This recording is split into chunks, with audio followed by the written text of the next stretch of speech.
Chevra, Shavuos is coming up next week. Zman Matan Torosenu, the time that we receive the Torah. What does Shavuos mean to us? Yes, we received the Torah, we heard the Ten Commandments, we heard the Aseret Sadibros, but did something change in us, or did we just receive a body of information? Holy, elevated, Kedusha, Dika information, but is that it, or did something change in us?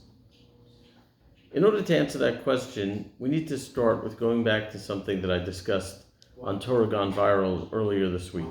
We spoke about conversations and communication. The lifeblood of any relationship is communication.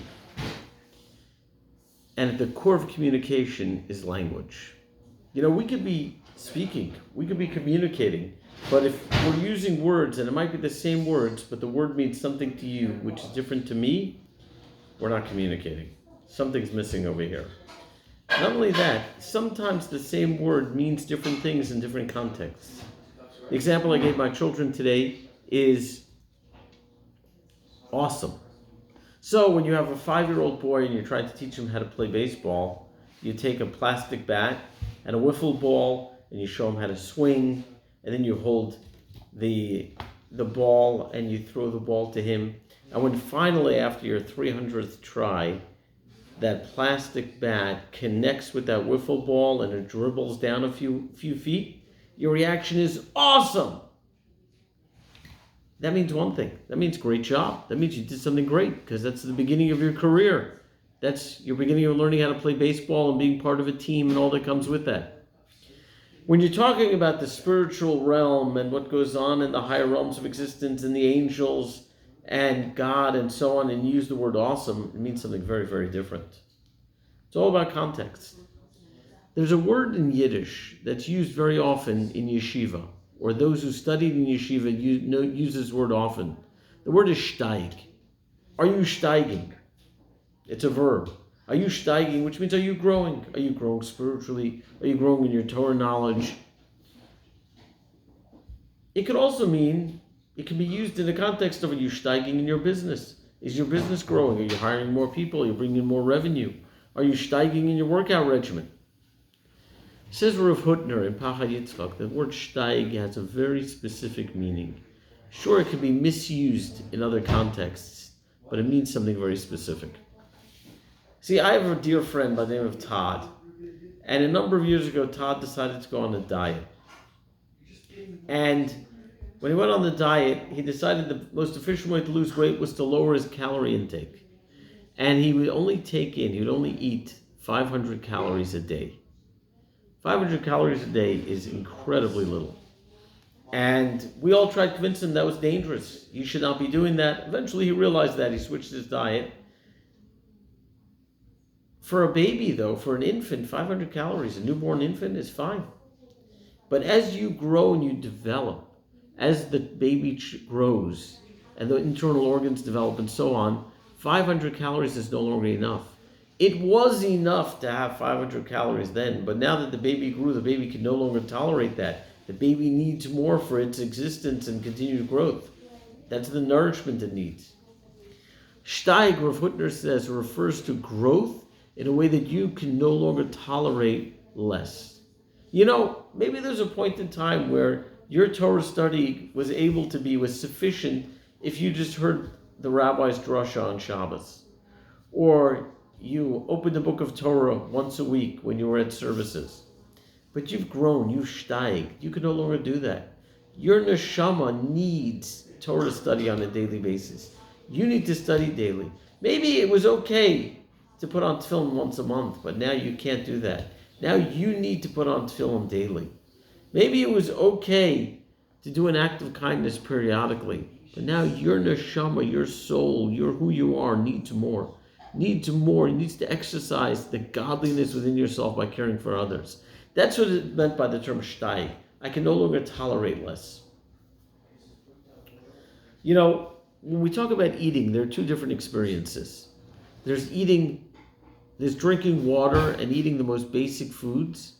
And then there's having a lavish meal, having a steak, having some wonderful ice cream, having a glass of wine.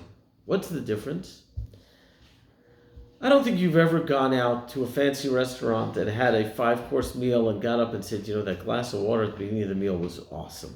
Maybe the wine was great, maybe the steak, maybe the side dishes, maybe the salad, the appetizer, whatever it might be, the dessert, but not the water. But yet, if you had that whole meal and you had a couple of glasses of wine, or maybe you had some hard liquor and you didn't have any water, boy, would you notice it with that headache, with that sense of dehydration. Water is a staple. It's vital. We have to drink water on a daily basis, many cups of water a day.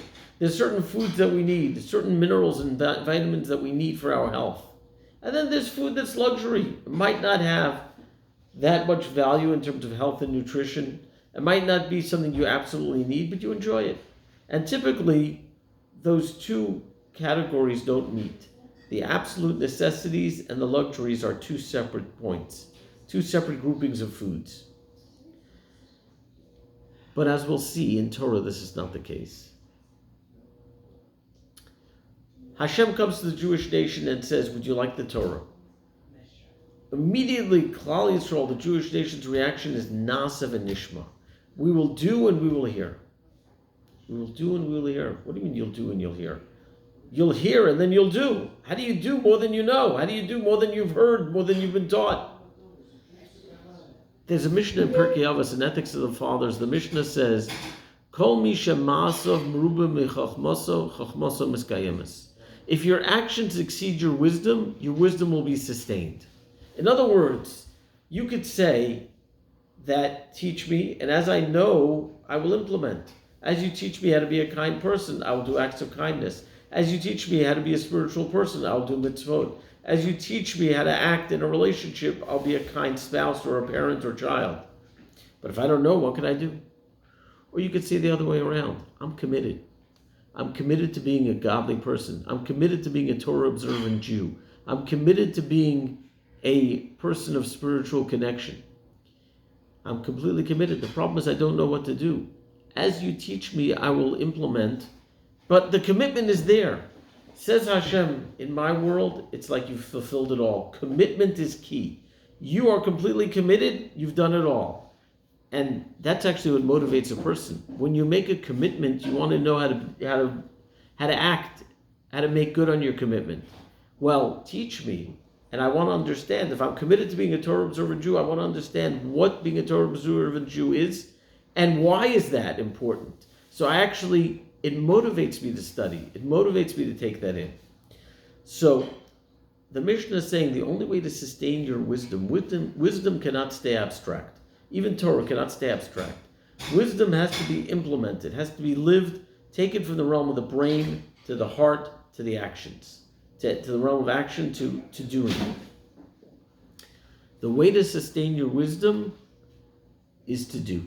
Your actions have to exceed, which means you have to start with a commitment. You start with a commitment, then it all begins from there. Na'aseh v'nishma is the ultimate example. I'm committed, and then I will hear.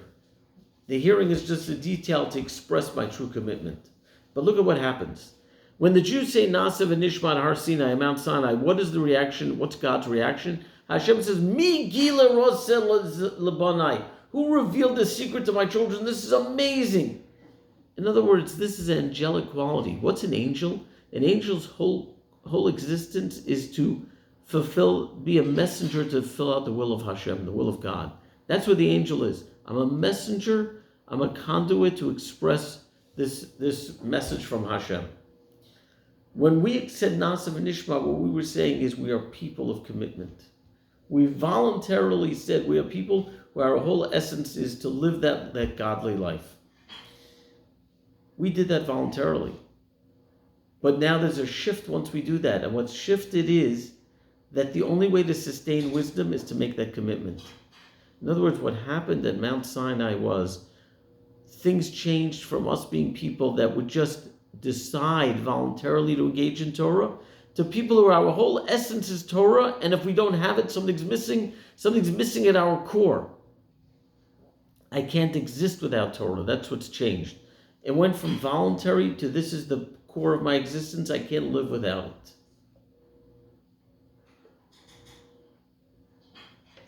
This is what happened at Shavuos. Torah has both qualities, though. Torah, on the one hand, is both food groups. On the one hand, Torah is absolute vital. It's the staple, saying you can't live without it. There was a great Rosh Yeshiva, one of the great Torah teachers in pre-World War II Europe, was Reb Baruch Bar Leibowitz, a holy, awesomely learned, deep Torah teacher. And he was once sitting at a gathering where someone got up and said seemingly beautiful words. The person said, Torah is oxygen. You can't live without oxygen. You need to breathe. Torah is the oxygen of the soul. Reb Baruch Bar said, no. What a terrible thing to say. Torah is life.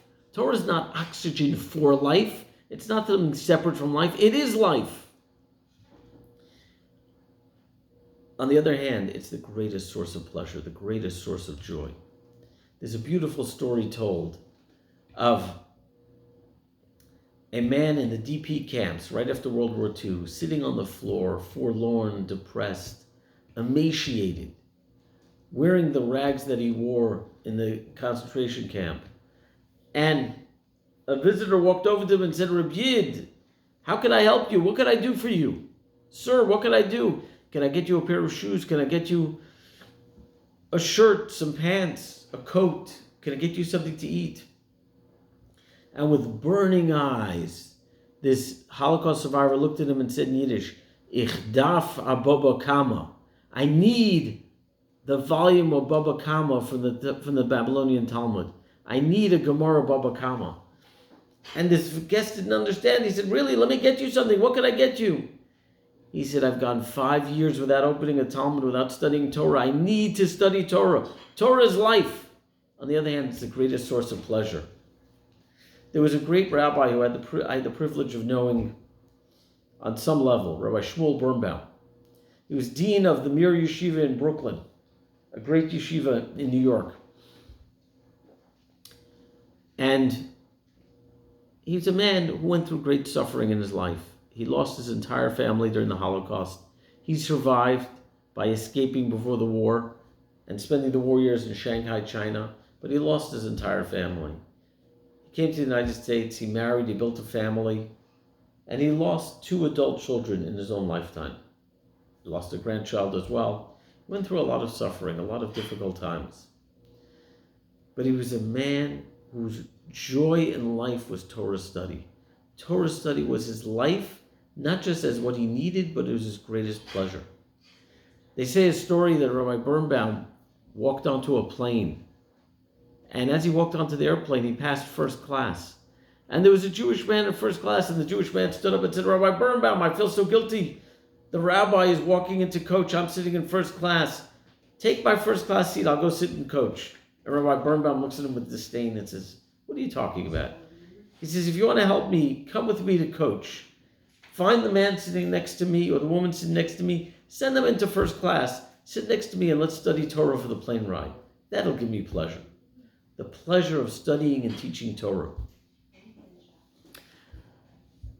There was an old man I had the privilege of knowing who sat right next to me in the shul I grew up in, Rabbi Label Blumberg. My father told me that one year, Rosh Hashanah, Rabbi Blumberg came in. He suffered from terrible heart trouble at the end of his life. He came in for services on Rosh Hashanah. He davened the entire Rosh Hashanah service without his talis on. Very strange. My father asked him after the services, why didn't you put your talis on? He said, I'm in such pain, I can't even lift my hands to put on my talis.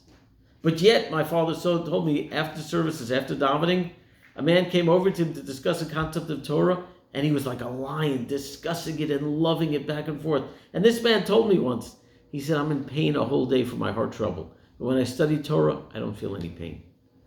Torah is life and Torah is pleasure. The Gemara says that Jews are compared to the fish of the sea. Just like the fish of the sea, as soon as they leave the water, they immediately die. So too a Jew without Torah ceases to exist. Let me ask you a question. A Torah observant Jew wants to travel, wants to go on vacation. What are some of the things he has to figure out? Is there kosher food here? Am I going to be able to celebrate Shabbat? Are the people acting and dressing appropriately around me? Am I going to be able to have a minyan for services for davening? There's so many questions you have to go through, where somebody who's disconnected from Torah doesn't have to think about any of this. Seemingly, that person's partying, and I'm much more limited.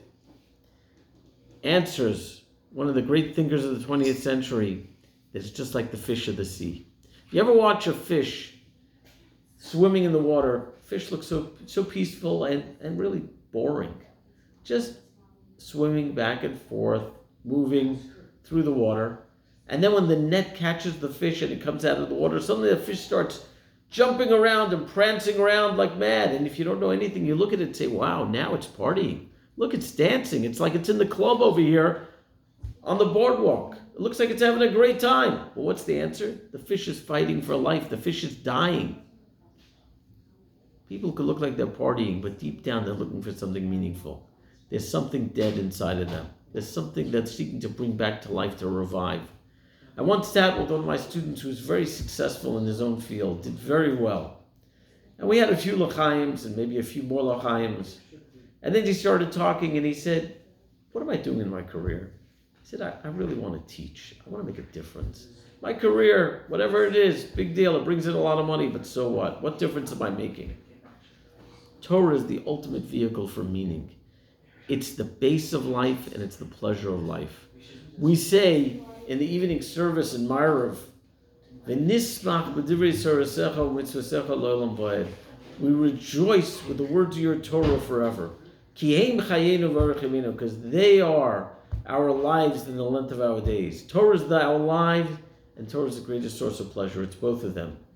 The two come together. That's what happened on Shavuos. On Shavuos, we transformed ourselves. We steiged. We became people that were able to voluntarily agree to Torah, to become people who can't live without Torah. The only way we can have our chachma is to have that commitment. That's what happened on Shavuos. We steiged, we can't live without it. Chevra, Shavuos is coming. We've had a rough 10 weeks. Baruch Hashem, with the help of Hashem, we're starting to pull out of it. And some of us are steiged, some of us maybe have fallen a little bit. The key is, come back to this point that I need Torah in my life. I can't live without Torah. I can't go through a day without learning Torah. Take a book of Torah, study, whether it's a Chumash, whether it's a Gemara, whether it's 48 Ways to Wisdom, whatever it might be, a book of Halacha, whatever inspires you. Start studying it and coming in touch with what's at the core of your neshama, the core of your soul, which is Torah. Torah and the need for Torah, the nasav and nishma. The only way to have chachmasa miskayem, the only way to have your wisdom sustained is through Torah. You can't live without Torah. And the more you realize that, and the more you experience that, the more you're a Shavuosdik Yid. The more you're a Jew truly connecting to Shavuos. Let's not let a day go by without study of Torah.